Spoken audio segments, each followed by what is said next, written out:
मिलिए हमारे दो ऐसे पेशेंट्स से जिन्होंने फेस किया डिफ्यूज पैटर्न बॉल्डनेस, एक ऐसी कंडीशन जो देखने में सिंपल लगती है लेकिन समझने में काफी ट्रिकी होती है। इवन आप सोच रहे होंगे ये डिफ्यूज पैटर्न बॉल्डनेस होती क्या है, क्या ये नॉर्मल बॉल्डनेस से अलग होती है, क्या इसमें रिजल्ट्स नेचुरल अचीव हो पाते हैं, और सबसे इंपॉर्टेंट क्या इसका परमानेंट सॉल्यूशन पॉसिबल है। आज के इस वीडियो में आप इन सभी सवालों के जवाब हमारे दोनों पेशेंट्स से उनके एक्सपीरियंस और उनके टेस्टिमोनियल वीडियो के जरिए सुनने वाले हैं। बस यही नहीं, साथ ही आप देखेंगे कैसे उनकी जर्नी बिफोर कंडीशन से लेकर फाइनल रिजल्ट्स तक एक इंस्पायरिंग ट्रांसफॉर्मेशन में बदल गई। तो वीडियो को एंड तक जरूर देखिए, क्योंकि अगर आप भी हेयर थिनिंग या डिफ्यूज बैल्डनेस फेस कर रहे हैं तो ये वीडियो आपके लिए एक आई ओपनर साबित होने वाला है। मेरा नाम विकास शर्मा है। आज मैं QSD में अपना हरिद्वार ट्रांसप्लांट कराने आया हूँ। मेरी एज 25 साल है। मेरे हेयर फॉल को 5 साल हो गए। ये लॉकडाउन के टाइम चालू हुआ था और हल्का हल्का शुरू ये हुआ था पानी की वजह से, कि वहाँ का पानी था गंदा। जब से मुझे शुरू हो गया हेयर फॉल होना, उसके बाद ये बढ़ते चला गया हल्के हल्के। अब आपकी वीडियो देखी थी और आपके यहाँ पे 2-3 सेलिब्रिटी भी आए हैं, उनकी मैंने स्टोरी देखी थी, उनका रिजल्ट बढ़िया था, फिर इसलिए मैं यहाँ पे आ गया। मेरे पहले तो हेयर फॉल था नहीं पहले। मैं चाहता हूँ कि मेरे पहले ऐसी लुकिंग हो जाए हेड की, जो पहले थी 5 साल पहले थे। अब मेरे दिखने में सही लगेगा, इसलिए मैं ट्रांसप्लांट कराना चाहता हूँ। मैंने QSD क्लिनिक मैंने नेट पे देखा था, पहले सर्च मार के इस पे। मैंने दिल्ली में और भी क्लिनिक देखे थे, लेकिन वहाँ पे मुझे रिजल्ट अच्छा नहीं लगा था वहाँ देखने में। लेकिन यहाँ पे कुछ लोग सेलिब्रिटी भी आए थे और यूट्यूबर भी आए थे। मैंने उनका रिजल्ट देखा, उनकी वीडियो देखी, उनका अच्छा लगा, इसलिए मैं यहाँ पे आया था। मैं अपना एक बढ़िया लुक सोच के आया हूँ। बढ़िया लुक है मेरा, पहले ही ऐसा लुक था, ऐसा हो जाए, इसलिए सोच के मैं यहाँ पे आया हूँ हरिद्वार। मैं घर से आया था सोच के, लेकिन कराने के लिए घर वालों ने बोला था अभी रुक जाओ, पहले सर्च मार लो कहीं फ्रॉड आई तो नहीं है। ये ऐसा होता है कि आदमी पैसे ले लेते हैं, लेकिन रियलिटी बड़ी आता नहीं है और फिर पैसा डूब जाते हैं सारे, और लुक भी बेकार हो जाता सारा,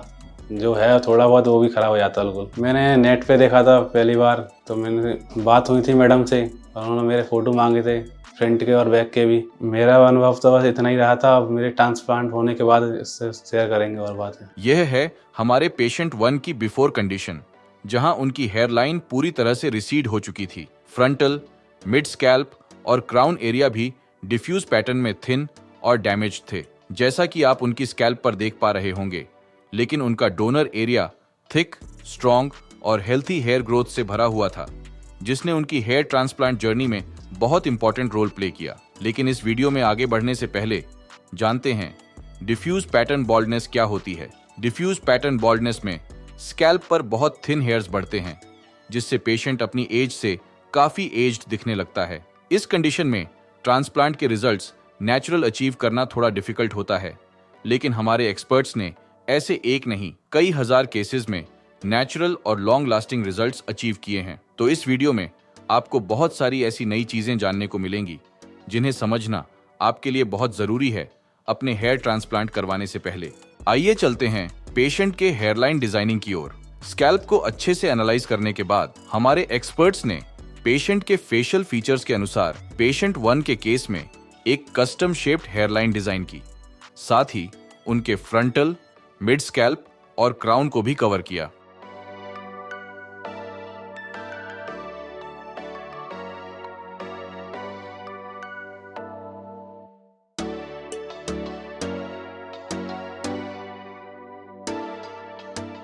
मेरा नाम अतुल कुमार है। मेरी एज है 26। मैं QSD क्लिनिक में हरिद्वार आया हूँ हेयर ट्रांसप्लांट के लिए। मेरी हेयर लॉस की प्रॉब्लम जो है लगभग 2018 से हल्की हल्की बिल्कुल हो रहे थे, धीरे धीरे करके, और धीरे धीरे करते लगभग 2022 तक एकदम बिल्कुल लगने लगे कि हाँ मतलब बाल झड़ने लगे हैं बिल्कुल वापस से। जैसे कि मैं इधर ट्रैवल करने की वजह से और इधर उधर रहने की वजह से और वातावरण की वजह से शायद बाल झड़ने लगे मेरे। और मेरे जब बाल झड़ने लगे तो मैं एक क्लिनिक से जब मैंने सर्च किया तो उन्होंने बताया कि सजेशन दिया मुझे कि मिनॉक्सिडिल यूज़ करिए। तो मैं लगभग 2-3 महीने मिनॉक्सिडिल यूज़ किया। यूज़ करने के बाद 2-3 महीने फिर मुझे ऐसा लगा कि बार बार दवा लगाना पड़ रहा है अब हर चीज़, तो मैं इससे बोर हो चुका था बिल्कुल। फिर वापस से मैंने इसको छोड़ दिया। फिर मैंने डिसाइड किया कि मुझे हेयर ट्रांसप्लांट ही कराना है। जब मेरे बाल झड़ने लगे तो मैं धीरे धीरे दोस्तों से मिलना कम कर दिया। वापस से फिर कभी कैप लगाता था, तो कैप से एक तरीके से दोस्ती हो गई मेरी। तो सुबह उठना, कैप लगाना, और एनी टाइम मतलब जब भी कहीं भी जाना, कहीं रिलेशन में भी जाना तो कैप लगा के ही जाना।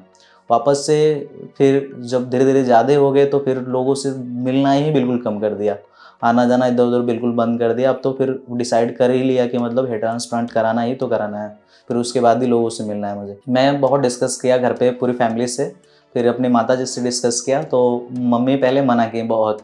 मैंने पापा से नहीं बोला था इस बात के बारे में, और सबसे पहले मम्मी से बोला, तो मम्मी बहुत मना करने के बाद, मेरी ज़िद करने के बाद उन्होंने मान लिया ये बात कि चलो ठीक है कोई बात नहीं, हेयर ट्रांसप्लांट कराओ। और इस चीज़ के बारे में किसी को पता भी नहीं है मैं कि हेयर ट्रांसप्लांट कराने जा रहा हूँ। इन चीज़ों के बारे में अभी पापा को भी मेरे पता नहीं है। जब मैंने यूट्यूब पे सर्च किया तो क्यूएसटी क्लिनिक दिखा। क्यूएसटी क्लिनिक देखने के बाद मैंने बहुत सारी इनकी वीडियो देखी। देखने के बाद इनके जो रिजल्ट थे बहुत काफ़ी अच्छे थे। उसके बाद मैंने बहुत सारे रिसर्च किए हैं, बहुत सारे लोगों के मतलब रिजल्ट देखे, बाकी बहुत ही अच्छा था और डेंसिटी भी बहुत अच्छी थी और यहाँ के मतलब जो स्टाफ थे बहुत ही अच्छे थे। तो ये सारी चीज़ें देखने के बाद मैंने डिसाइड किया कि मुझे यहीं से एक हेयर ट्रांसप्लांट कराना है। अदर क्लिनिक के वीडियो भी देखे मैंने, देखने के बाद मुझे थोड़ा सा मतलब अच्छा नहीं लगा, इस वजह से मैंने डिसाइड मतलब मैंने यहाँ पे क्यूएसटी क्लिनिक को ही सर्च किया और यहाँ पे ही फिक्स किया कि मुझे यहीं कराना है हेयर ट्रांसप्लांट। लगभग 6 साल पहले मेरे जो बाल थे तो बिल्कुल घने थे और अच्छे थे। तो स्कूल में भी मैं जब पढ़ने जाता था तो मेरे मास्टर जी कहते थे कि बेटा बाल कटवा लो, और उसके बाद मुझे इतने प्यार थे अपने बालों से कि मैं किसी की सुनता भी नहीं था। यहाँ तक कि घर वाले भी बोलते थे बाल कटवा लो बेटा, लेकिन नहीं सुनता था मैं किसी की। और एक दिन धीरे धीरे करके फिर बाल झड़ने लगे मेरे वापस से। फिर उसके बाद एक टाइम ऐसा आया कि मैं बाल छिलवा के रहता था हमेशा एनी टाइम। फिर उसके बाद ऐसे करते करते धीरे धीरे और भी ज़्यादा बाल झड़ने लगे, तो मतलब हफ्ते में छिलवाना हो गया। फिर उसके बाद जब मैं यूट्यूब पे आया तो मैं क्यूएसटी क्लिनिक देखा। देखने के बाद वहाँ के रिज़ल्ट थे बहुत ही काफ़ी अच्छे थे और जितने पेशेंट्स थे उनके जो रिज़ल्ट थे बहुत ही अच्छे थे और डेंसिटी भी बहुत अच्छी थी। इस वजह से मैंने डिसाइड किया कि मुझे यहीं से हेयर ट्रांसप्लांट कराना है और मेरे जो नेचुरल बाल जिस तरीके थे मैं उसी तरीके का बाल चाहता हूँ ऐसा हो, जब फिर से वापस से मैं ऐसे बाल रख पाऊँ। थोड़ा मैं नर्वस भी हूँ और तो मैं खुश भी हूँ। खुश इसलिए क्योंकि जिस चीज़ से मैं जूझ रहा था शायद मैं इसके करीब आ चुका हूँ और 2-3 महीने बाद मैं अपना अच्छा रिजल्ट देख सकता हूँ। जो नेचुरल जो मैं पहले बाल थे जिस तरीके से मैं उस तरीके के बाल देख सकता हूँ। जब मैं क्यूएसटी क्लिनिक पे आया तो थोड़ा सा नर्वस भी था, लेकिन यहाँ के स्टाफ से जब मैंने बात किया तो काफ़ी अच्छा लगा और ब्लड सैंपल्स भी मैंने दिए। तो ब्लड सैंपल्स देने के बाद थोड़ा सा और जितने भी चेकअप थे वो बाकी अच्छे थे सारे सब कुछ। अभी मेरा हेयर ट्रिम होगा और हेयर लाइंस बनाई जाएंगी। उसके बाद जो सर्जरी का जो भी प्रोसीजर है वो चालू हो जाएगा धीरे धीरे। अभी तक जो हमारी स्टोरी थी पुरानी मैंने आपको शेयर किया। अभी जो नई जर्नी जो है हमारी स्टार्ट होगी, मैं आपको हेयर ट्रांसप्लांट के बाद मैं आपको बताऊंगा। तब तक आप वीडियो में बने रहिए। Thank you. यह है हमारे पेशेंट 2 की बिफोर कंडीशन, जिसमें वह डिफ्यूज ग्रेड 4 बॉल्डनेस के चैलेंजेस का सामना कर रहे थे। बॉल्डनेस की वजह से इनकी हेयर लाइन पूरी तरह से रिसीड हो चुकी थी। सिर्फ फ्रंटल टफ्ट में थोड़े बहुत बाल बचे हुए थे जो काफी थिनिंग दिखा रहे थे, लेकिन फ्रंटल एरिया लगभग पूरी तरह से डैमेज हो चुका था। और यह समस्या सिर्फ फ्रंटल एरिया तक सीमित नहीं थी, क्योंकि उनके मिड स्कैल्प में भी नोटिसेबल थिनिंग दिखाई दे रही थी, जो पीआरपी और मेडिकेशंस की मदद से धीरे धीरे हील हो सकती थी। हालांकि क्राउन एरिया भी काफी हद तक डैमेज हो चुका था, लेकिन अच्छी बात यह थी कि बाकी स्कैल्प पर अभी भी हेल्थी हेयर ग्रोथ बनी हुई थी, इसलिए वहां ट्रांसप्लांट की जरूरत नहीं थी। सबसे इंकरेजिंग बात यह थी कि उनका डोनर एरिया काफी डेंस और हेल्थी हेयर फॉलिकल से भरा हुआ था, जो किसी भी सक्सेसफुल ट्रांसप्लांट के लिए एक आइडियल फाउंडेशन होता है। अगर आप भी हेयर फॉल की प्रॉब्लम को फेस कर रहे हैं तो दिए गए नंबर पर आज ही अपनी कंसल्टेशन बुक करें।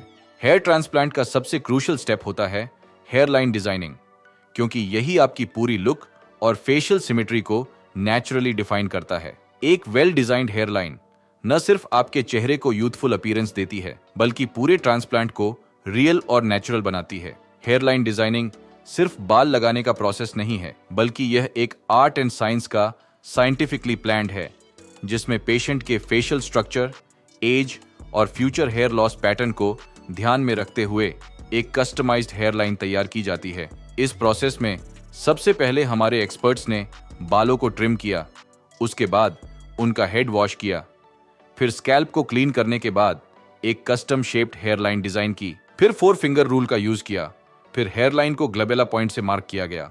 हेयर लाइन के साथ साथ बाकी अफेक्टेड एरिया को भी प्रिसाइजली मार्क किया गया। यही वो स्टेप है जो पूरे ट्रांसफॉर्मेशन को सक्सेसफुल और नेचुरल बनाने में हेल्प करता है।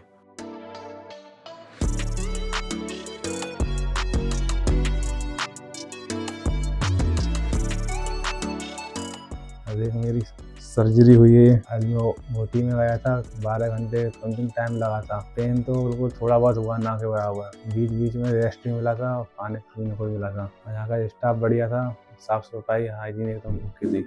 ये मेरे 3000 ग्राफ्ट लगी हैं और रिजल्ट का आने का इंतजार करूंगा आने के लिए। 1 महीने बाद इसकी PRP होगी, उसके बाद इसका रिजल्ट देखा जाएगा और इसका बढ़िया ही आएगा रिजल्ट। और मिलते हैं अब 1 महीने बाद, अपना रिजल्ट बाद में फिर दिखाऊंगा। सर्जरी की शुरुआत हमने पेशेंट 1 के रिसिपिएंट एरिया में स्लिट्स क्रिएट करने से की। स्लिट्स बनाते समय ही हमारे एक्सपर्ट्स डिसाइड करते हैं कि किस एरिया में कितनी डेंसिटी देनी है और फॉलिकल्स को किस एंगल और डायरेक्शन में इम्प्लांट करना है। यही स्टेप फाइनल रिजल्ट्स को नेचुरल बनाने में सबसे महत्वपूर्ण माना जाता है। अगर स्लिट्स गलत एंगल या डायरेक्शन में बनाए जाए तो पूरा लुक अननेचुरल लग सकता है। इसलिए सर्जरी का ये स्टेप सबसे क्रिटिकल माना जाता है। स्लिट्स प्रोसेस के बाद हमारे एक्सपर्ट्स ने शुरू किया ग्राफ्ट्स इम्प्लांटेशन, जिसमें हेयरलाइन जोन में single and thin hair follicles implant किए गए। वही फ्रंटल और मिड स्कैल्प एरियाज में डबल और ट्रिपल हेयर फॉलिकल्स इम्प्लांट किए गए। सबसे इंपॉर्टेंट क्राउन एरिया में सिंगल, डबल और ट्रिपल फॉलिकल्स को वेरिंग एंगल्स में इम्प्लांट किया गया। यहाँ डेंसिटी ऐड करना बेहद जरूरी था, जिससे ओवरऑल वॉल्यूम और कवरेज अचीव हो पाए। इस पूरे सर्जरी में टोटल 3000 ग्राफ्ट्स इम्प्लांट किए गए, जो पेशेंट के सेफ डोनर जोन से केयरफुली एक्सट्रैक्ट किए गए थे। यही ग्राफ्ट्स उनके लुक को कंप्लीटली ट्रांसफॉर्म करने में की रोल प्ले करते हैं।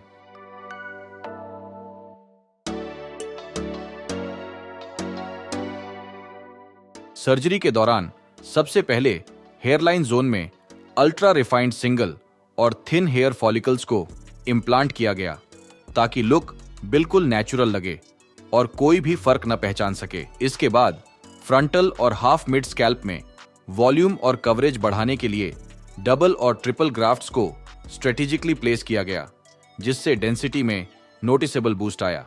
क्राउन एरिया में स्वर्ल पैटर्न देने के लिए सिंगल, डबल और ट्रिपल फॉलिकल्स को वेरिंग एंगल्स में स्वर्ल शेप फॉलो करते हुए इम्प्लांट किया गया, ताकि natural hair direction perfectly mimic हो सके। इस पूरे केस में कुल 4500 ग्राफ्ट्स इम्प्लांट किए गए, जिन्हें पेशेंट के सेफ डोनर जोन से हाई प्रिसीजन के साथ एक्सट्रैक्ट किया गया था।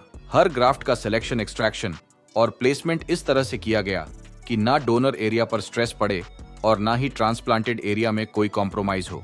सर्जरी का हर स्टेप, स्लिट मेकिंग और इम्प्लांटेशन पूरी तरह से साइंटिफिकली प्लान्ड और आर्टिस्टिकली एग्जीक्यूटेड था, ताकि रिजल्ट सिर्फ कॉस्मेटिक नहीं बल्कि ट्रूली ट्रांसफॉर्मेटिव हो। यह सिर्फ एक हेयर ट्रांसप्लांट नहीं था, बल्कि एक थॉटफुली क्राफ्टेड ट्रांसफॉर्मेशन थी, जो पेशेंट की अपीयरेंस और कॉन्फिडेंस दोनों को रीडिफाइन कर रही थी। मैंने यहाँ से 5 महीने पहले ट्रांसप्लांट कराया था।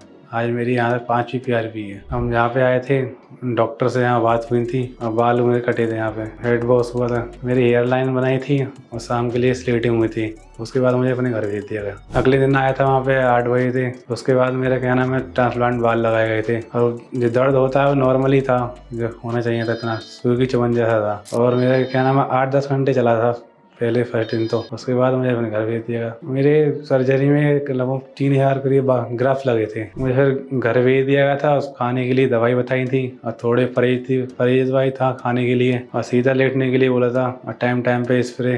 और 5वें दिन मेरा हेड वॉश था। यहाँ पे जो मेरा रिजल्ट है वो आपके सामने है। इधर पहले मेरा रिजल्ट था बहुत सही नहीं था। हेयर लाइन्स भी मेरे पीछे थी, आने जाने में भी दिक्कत होती। कहीं जाता तो ऐसा लगता था कि ना कितनी उम्र हो गई हो, 30-40 साल की उम्र हो। ऐसे कहीं भी पार्टी वगैरह में, शादी फंक्शन में जाकर था, फोटो खिंचवाने की शर्म लगती थी। मेरे संग के दोस्त हुआ करते, उनकी हेयर लाइन बढ़िया थी, उनके देखते हुए मेरी उम्र बहुत ज़्यादा लगा करती थी। मुझे बाहर जाने में, कहीं जाने में बहुत दिक्कत हुआ करती थी। उसके बाद मैंने QHD से संपर्क किया था और यहाँ पे आया, डॉक्टरों से मिला, यहाँ पे आके ट्रांसप्लांट कराया था मैंने यहाँ पे आके। जब हुआ उसके बाद मेरा रिजल्ट आया 5 महीने बाद। देखने में भी अच्छा लगा था। अब कहीं जाता हूँ तो कहीं अब खुले में जाता हूँ, ऐसे ही कहीं पार्टी है या शादी वगैरह में, फोटो खिंचवाने कोई दिक्कत नहीं होती है, कहीं बाहर ले करने में कोई दिक्कत नहीं होती है। अब पहले कैब लगा के रखा था क्या, सिर पे मतलब कुछ ही बांध के रहना पड़ता था। देखता था तो उनसे सब जे कहते तो मुझसे ज़्यादा उम्र के लोग हैं, और लेकिन उनसे सब बहुत छोटा था। लेकिन वैसे अब कोई तो मुझे दिक्कत तो है नहीं है। और मेरा रिजल्ट ही बढ़िया है, आगे से फ्रेंड से भी मेरा रिजल्ट तो बहुत बढ़िया है। मैं इससे खुश भी हूँ और बढ़िया हूँ। और जो मेरे लोग भाई हैं आते हैं उन्हें भी बताता हूँ यहाँ से कराओ, या वहाँ पे जाओ डॉक्टरों से बात करो, वहाँ का रिजल्ट बढ़िया है। जैसे मेरा ही बढ़िया है तो और लोगों का भी बढ़िया ही आना चाहिए। मेरा आज 5वां PRP है। अब मैं यहाँ पे आया था, अब मेरे ब्लड सैंपल लिया गया था, उससे प्लाज्मा अलग करते हैं और उसके बाद सिर में दोबारा इंजेक्ट करते हैं उसे सिरिंज के द्वारा। उससे रिजल्ट बढ़िया आता है और उससे बाल भी मोटे और घने आते हैं। उससे PRP 15 मिनट चलती है और जो दर्द होता है वो नॉर्मली होता है, जो होना चाहिए। ऐसे सुई ऐसे चुभन सी होती है, हल्की बहुत ही दर्द होता है और जो 15-20 मिनट का प्रोसेस है PRP का। अब मेरी ग्रोथ भी बढ़िया है और यहाँ के मेम्बर्स वगैरह, यहाँ के डॉक्टर वगैरह काफ़ी बढ़िया स्टाफ है। लोगों को लिए मैं यही बताना चाहूँगा, कराना है तो QHD से कराओ। यहाँ पे इसकी रियलिटी बढ़िया है, डॉक्टर यहाँ के स्टाफ भी काफ़ी बढ़िया है। अब मैं बोलूँगा आपसे अगली वीडियो में आप इससे जुड़े रहिए। 5 महीने बाद जब पेशेंट 1 अपने नेक्स्ट सेशन के लिए आए तो हेयर लाइन पूरी तरह से ब्यूटीफुली फ्रेम्ड हो चुकी थी। फ्रंटल और मिड स्कैल्प में नई हेयर ग्रोथ स्टार्ट हो चुकी थी और क्राउन ने भी अपना परफेक्ट स्वर्ल शेप ले लिया था। साथ ही डोनर एरिया पूरी तरह हील हो चुका था और स्कैल्प पर किसी भी तरह का एक्सट्रैक्शन साइन नजर नहीं आ रहा था। यह क्लियर प्रूफ था कि सर्जरी और प्रॉपर पोस्ट केयर के साथ हेयर ट्रांसप्लांट नेचुरल और लॉन्ग लास्टिंग रिजल्ट्स देता है। मैं QST क्लिनिक से हेयर ट्रांसप्लांट कराया था। मुझे आज 1 महीने हो गए और आज मैं फर्स्ट PRP के लिए मैं यहाँ पे आया हूँ। डिस्चार्ज होने के बाद मैंने केयर कैसे किया, अवॉइड किया धूप को और सारी चीज़ें, जैसे कि धूप में जाना, डस्ट से बचना, ठीक है। और जैसे ट्रैवल करना थोड़ा सा 10-15 दिन आपको रोक सकते हैं। 2-3 हफ्ते बाद मेरे शेडिंग फेज से स्टार्ट होने लगे और उसके बाद ये मेरी कंडीशन है। आज मैं फर्स्ट PRP के लिए आया हूँ। ये मेरी डोनर एरिया है जो कि यहाँ पे बिल्कुल फील हो चुका है। अब कोई प्रॉब्लम्स नहीं है मुझे। 1 महीने पहले जो हेयर ट्रांसप्लांट नहीं हुआ था उस टाइम तो बहुत ही मतलब जैसे ना कि कैप लगा के जाना आना, लेकिन आज ऐसा है कि बिल्कुल ऐसे ही फ्री हो के, बिल्कुल मतलब हैप्पी हो के कहीं भी रहो, कोई भी बात कर लो, कोई दिक्कत नहीं, किसी के साथ भी घूम फिर लो। अब ये होता है कि 1-2-3 महीने में बाल आ ही जाएंगे मेरे वापस, ठीक है। फिर से मैं एक नई लाइफ जी सकता हूँ अपनी। PRP क्यों करते हैं? PRP इसलिए करते हैं क्योंकि क्या है ना कि जैसे कि ये जो बाल है मेरे, इसकी स्ट्रेंथ बहुत अच्छी हो जाए थोड़ा सा, और रीग्रो थोड़ा जल्दी हो और ब्लड सर्कुलेशन जो है काफ़ी अच्छा हो जाए, इसलिए रीग्रो जल्दी हो, इसलिए PRP कराया जाता है। और PRP में ज़्यादा पेन नहीं होता है, मुश्किल से 10-5 मिनट PRP होता है और पेन बिल्कुल थोड़ा सा होता है, हल्का फुल्का पेन होता है, तो उतना तो नॉर्मल चलेगा। अभी मेरा ये एक कंडीशन है 1 मंथ का, और उसके बाद मैं जब नेक्स्ट मंथ जब आऊँगा तो मैं अपना रिजल्ट शो करूँगा आपको। ट्रांसप्लांट के 1 महीने बाद जब पेशेंट 2 अपनी पहली PRP सेशन के लिए क्लिनिक आए तो हमारे एक्सपर्ट्स ने ऑब्जर्व किया कि उनकी स्कैल्प पर लगभग 50% शेडिंग विजिबल थी, जो कि हीलिंग प्रोसेस का नेचुरल हिस्सा है। साथ ही पेशेंट का डोनर एरिया पूरी तरह से हील हो चुका था और वहां किसी भी तरह के एक्सट्रैक्शन मार्क्स नहीं दिख रहे थे। यहीं पर एक बहुत इंपॉर्टेंट रीजनरेटिव फैक्टर एक्टिवेट होता है, GAS6। अब आप सोच रहे होंगे GAS6 आखिर है क्या? GAS6 ग्रोथ अरेस्ट स्पेसिफिक 6 एक ऐसा प्रोटीन है जो सेल सर्वाइवल, टिश्यू रिपेयर और रीजनरेशन में क्रूशियल रोल प्ले करता है, खासकर हेयर फॉलिकल रीग्रोथ में। इस फैक्टर की एक्टिवेशन से डोनर एरिया की हीलिंग और भी तेज और स्मूथ हो जाती है, जिससे स्कैल्प पर किसी भी तरह के मार्क्स या रेडनेस नहीं दिखते। यही रीजन है कि पोस्ट ट्रांसप्लांट स्टेज पर इतनी क्लीन रिकवरी और नेचुरल रीग्रोथ दिखाई देती है। मैं आज सेकंड PRP के लिए QST क्लिनिक पे आया हूँ और ये मेरे बालों की कंडीशन है।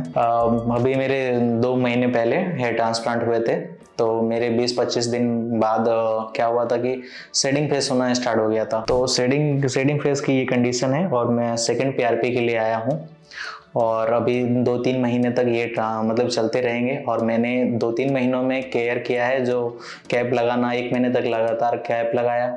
और दूसरी चीज़ें क्या है कि धूप में थोड़ा सा धूप से बचना और पसीने नहीं होने देना 1 महीने, और डाइट का थोड़ा ध्यान देना, जो डॉक्टर ने बोला था वही डाइट मैंने ली थी। जैसे कि मैं 2 महीने से रेगुलर मेडिसिन लेना और फर्स्ट मंथ PRP लेना और सेकंड मंथ में PRP लेने के लिए रेगुलर PRP ले रहा हूँ। और मेरे जो बालों की कंडीशन है बिल्कुल आप देख सकते हैं ऐसे ही। मैं रिजल्ट का काफ़ी वेट कर रहा हूँ, 2 महीने हो चुके हैं और 3-4 महीने और हैं, जिसके बाद मेरे रिजल्ट बहुत ही काफ़ी अच्छे आ जाएंगे और मैं बिल्कुल हैप्पी हूँ। मैं बेसब्री से इंतज़ार कर रहा हूँ अपने रिजल्ट का, कब मेरा रिजल्ट आए बहुत अच्छा, जिससे मैं अपने बाल फिर से वापस से पुराने जैसे कर रख सकूं। जो लोग भी हेयर ट्रांसप्लांट कराना चाहते हैं और ये सोच रहे हैं वो कि पेन होता होगा और साइड इफ़ेक्ट होंगे और जैसे कि इन्फेक्शन होना, मतलब और अदर चीज़ें सोचते हैं लोग, तो ऐसा कुछ भी नहीं है। और जो भी चीज़ें आपको डाउट है आप क्लिनिक पे आइए बिल्कुल, और डॉक्टर से कंसल्ट करिए और उसके बाद सारी चीज़ें आपको बिल्कुल डॉक्टर आपको अच्छे से सलाह देंगे। जैसे कि मैं भी पहले यही सोचता था कि ऐसा पेन होगा और इन्फेक्शन हो सकते हैं, कुछ भी हो सकता है। तो अभी मेरे 2 महीने हो चुके हैं और मैंने तो हेयर ट्रांसप्लांट करा लिया और 2 महीने हो चुके हैं और मेरी कंडीशन भी सही है और मुझे कुछ हुआ भी नहीं, बिल्कुल परफेक्ट है। तो इसलिए आप भी हेयर ट्रांसप्लांट कराइए। और ये है मेरा रिजल्ट है और मेरा अभी शेडिंग फेज चल रहा है। प्रॉपर जो रिजल्ट आएगा और नेक्स्ट मंथ आएगा, तो नेक्स्ट मंथ आपको शो करूंगा मैं। ट्रांसप्लांट के 2 महीने बाद जब पेशेंट अपने फॉलोअप पीआरपी सेशन के लिए क्लिनिक आए थे, तो हमारे एक्सपर्ट्स ने ऑब्जर्व किया कि ट्रांसप्लांटेड एरिया में अभी भी शेडिंग फेज चल रहा था, जो कि पूरी तरह से एक्सपेक्टेड और नॉर्मल हीलिंग प्रोसेस का हिस्सा है। ये फेज अगले कुछ हफ्तों में नेचुरली कंप्लीट हो जाएगा और उसके बाद रीग्रोथ का एक्चुअल फेज शुरू होगा। सबसे इंकरेजिंग बात यह रही कि पेशेंट का डोनर एरिया पूरी तरह से हील हो चुका था और वहां कोई रेडनेस या स्कारिंग नहीं दिख रही थी। यह इस बात का क्लियर साइन था कि हीलिंग प्रोसेस ना सिर्फ स्मूथ रही, बल्कि ग्राफ्ट्स का एक्सट्रैक्शन भी सही टेक्निक से किया गया था। जब डोनर और रिसिपिएंट दोनों एरियाज बिना किसी कॉम्प्लिकेशन के रिकवर करें, तो यह अपकमिंग रिजल्ट्स के लिए एक बहुत ही पॉजिटिव साइन होता है। अगर आप भी जानना चाहते हैं कि 2 महीने बाद आपके ट्रांसप्लांटेड हेयर्स में क्या क्या चेंजेस आएंगे, तो कमेंट करिए QHT।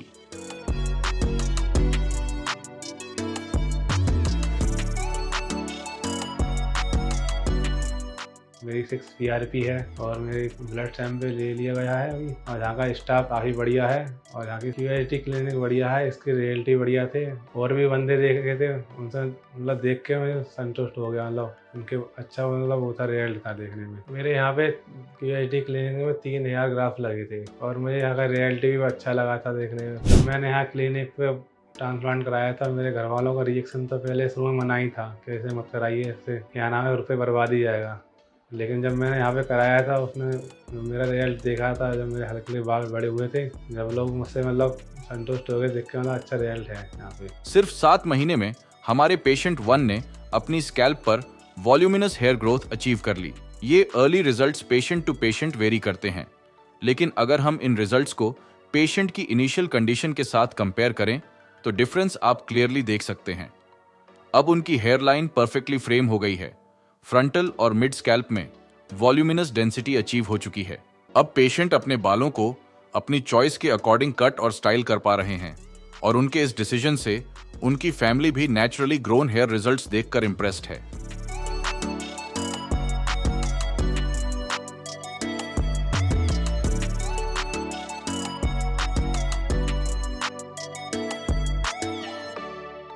मैं QHT क्लिनिक पे हेयर ट्रांसप्लांट कराया हूँ, लगभग 3 मंथ हो गए और 3rd PRP के लिए मैं आया हूँ। लगभग 2 दिन ट्रांसप्लांट चला मेरा। 2 दिन में लगभग बिल्कुल पेन ना के बराबर में हुआ, हल्का फुल्का कभी कभी पेन होता था। तो डॉक्टर इतने अच्छे थे, कोऑपरेटिव थे, मतलब कि कोई भी चीज़ें बोलने पे तुरंत वो एनेस्थीसिया या किसी चीज़ के लिए मतलब वो दर्द कम हो सके, सारी चीज़ों का ध्यान रखते थे हमेशा। और लगभग 3 महीने का ये मेरा रिजल्ट है, आप देख सकते हैं काफ़ी अच्छा है। मैं बहुत ही हैप्पी हूँ इस रिजल्ट से, मतलब मुझे लगता है बहुत काफ़ी अच्छा रिजल्ट आया अभी तक फ़िलहाल, और लगभग 40% रिजल्ट आया। अभी आने का संभावना, और जितने अंदर छोटे छोटे बाल हैं ढेर सारे अभी आ रहे हैं बिल्कुल। अभी शेडिंग फेज चल रहा था, तो शेडिंग फेज लगभग 3 मंथ तक चलता है। अब 3 मंथ मेरे कंप्लीट हो चुके हैं, तो कभी कभी हल्के फुल्के 1-2-4 बाल आते रहते हैं, कभी कभी वो भी नहाने पे। बिल्कुल अब बिल्कुल नॉर्मल है, वो भी 2-4-10 बाल आने के लिए नॉर्मल है वो सारी चीज़ें। और मुझे लगता है कि मेरा जो रिजल्ट है अभी 40% आया है, और 40% से मैं बहुत ही हैप्पी हूँ, बहुत खुश हूँ सारी चीज़ों से। अभी 60% बाकी है आना रिजल्ट, और मैं वेट कर रहा हूँ बहुत ही। पहले क्या था कि जैसे कैप लगा के जाना आना इधर उधर कहीं भी, अपने मतलब कहीं भी ट्रैवल करो तो कैप लगा के जाओ। अभी क्या है कि बिल्कुल कैप के लिए मतलब थोड़ा सा कॉन्फिडेंस आ गया है मेरे अंदर, और बिना कैप के इधर उधर जाना कहीं भी चला जाता हूँ जैसे भी होता है। और बाल भी मेरे अच्छे लगते हैं, और बाल भी मैं झाड़ के इधर उधर चला जाता हूँ। नहीं तो पहले क्या था कि कहीं भी निकलो तुरंत कैप, मानो एक दोस्त सा हो गया था बिल्कुल। जैसे कि सो के उठो तुरंत मुंह धो, तुरंत कैप लगाओ, फिर जहाँ भी जाना हो कैप लगा के जाओ। अभी क्या है, फिलहाल बिंदास बिल्कुल बाल हाथ से फेर के वापस निकलो, कहीं भी निकलो, बिल्कुल हैप्पी रहता हूँ मैं। और थोड़ा सा कॉन्फिडेंस भी आ गया, बहुत ही काफ़ी अच्छा। मैंने QST इसलिए चुना क्योंकि मैं बहुत सारे क्लिनिकों का रिजल्ट देखा, और रिजल्ट देखने के बाद मुझे लगभग, मैं 2 साल से QST क्लिनिक को फॉलो कर रहा था। तो 2 सालों में देखा रिजल्ट, QST क्लिनिक का सबसे बेस्ट रिजल्ट था। और मैंने देख के डिसाइड किया कि मुझे QST क्लिनिक पे ही कराना है ट्रांसप्लांट। और यहाँ पे जितने भी डॉक्टर्स हैं बहुत ही काफ़ी अच्छे हैं, कोऑपरेटिव हैं, मतलब हर चीज़ों का ध्यान रखते हैं आपके, सारी चीज़ों का। जब मैंने यहाँ ट्रांसप्लांट कराने का डिसीजन लिया था तो मुझे लगता है कि मैं 100% मैं सही जगह हेयर ट्रांसप्लांट कराया हूँ। रिजल्ट के समय क्या होता है ना कि अब जैसे कि अब हेयर ट्रांसप्लांट कराना है आपको, तो अब इन बातों का ध्यान रखेंगे कि सबसे पहले क्लिनिक में जो भी ट्रांसप्लांट हुए हैं, आप वीडियो जब भी होता है यूट्यूब पे वीडियो अपलोड करते हैं लोग, तो आप ये देखेंगे कि डेंसिटी, हेयर लाइन, ये सारी चीज़ें मोस्ट इंपॉर्टेंट होता है। तो अगर हेयर लाइन अगर सही से नहीं रिसीव, मतलब लाइन नहीं लगी हो, तो फिर मतलब चेहरे थोड़ा सा मतलब अनकंफर्टेबल लगने लगेगा आपको भी, और लोगों को भी देखने में लगेगा। अगर आप ट्रांसप्लांट कराना चाहते हैं और अच्छी क्लिनिक पे जाना चाहते हैं ट्रांसप्लांट कराएं कि जिससे रिजल्ट आपका अच्छा है, तो सबसे पहले इन बातों का ध्यान रखिए कि आप जब भी हेयर ट्रांसप्लांट कराएं तो क्या होता है कि पहले डेंसिटी और दूसरी चीज़ें हेयर लाइंस, ये दोनों चीज़ें इंपॉर्टेंट है। और जिस क्लिनिक में आपको दिखे अच्छा, वहाँ से कराइए आप। और मैंने तो QST क्लिनिक से कराया है और मेरा रिजल्ट बहुत ही अच्छा है।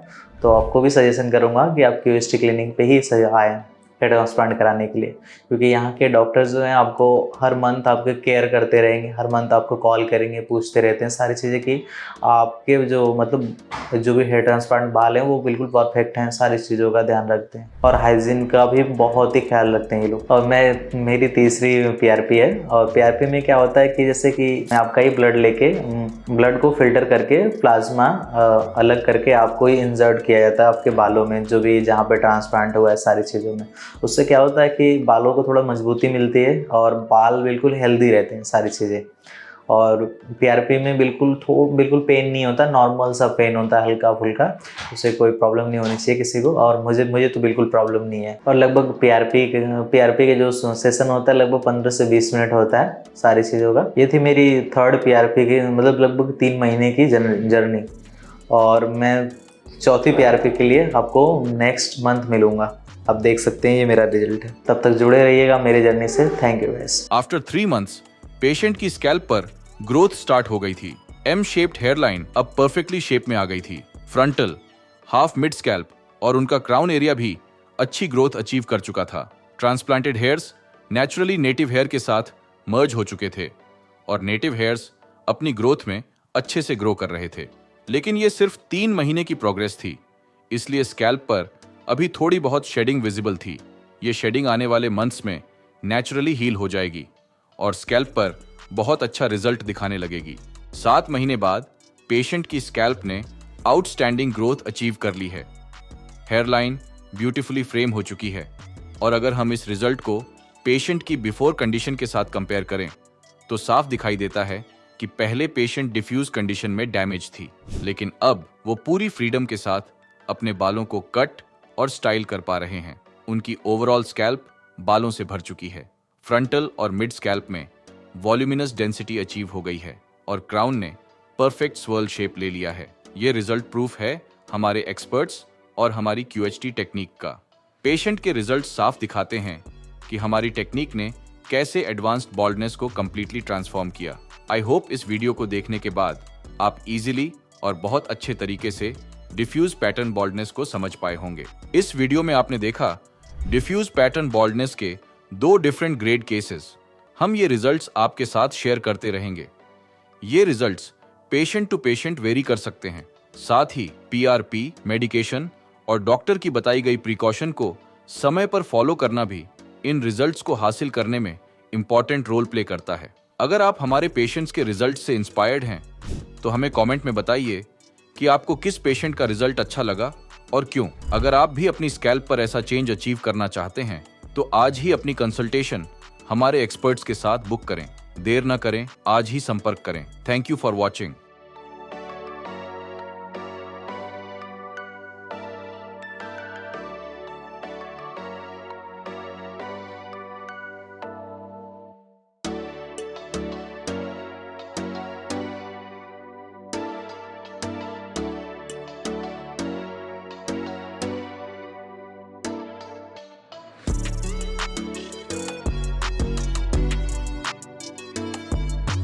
हेलो फ्रेंड्स, अगर आपने अभी तक हमारे चैनल को सब्सक्राइब नहीं किया है तो प्लीज इस वीडियो को लाइक कीजिए, शेयर कीजिए और हमारे चैनल को सब्सक्राइब कीजिए। और ध्यान रहे बेल आइकन दबाना ना भूलें, जिससे हमारे हर वीडियो का अपडेट आपको समय समय पर मिलता रहेगा।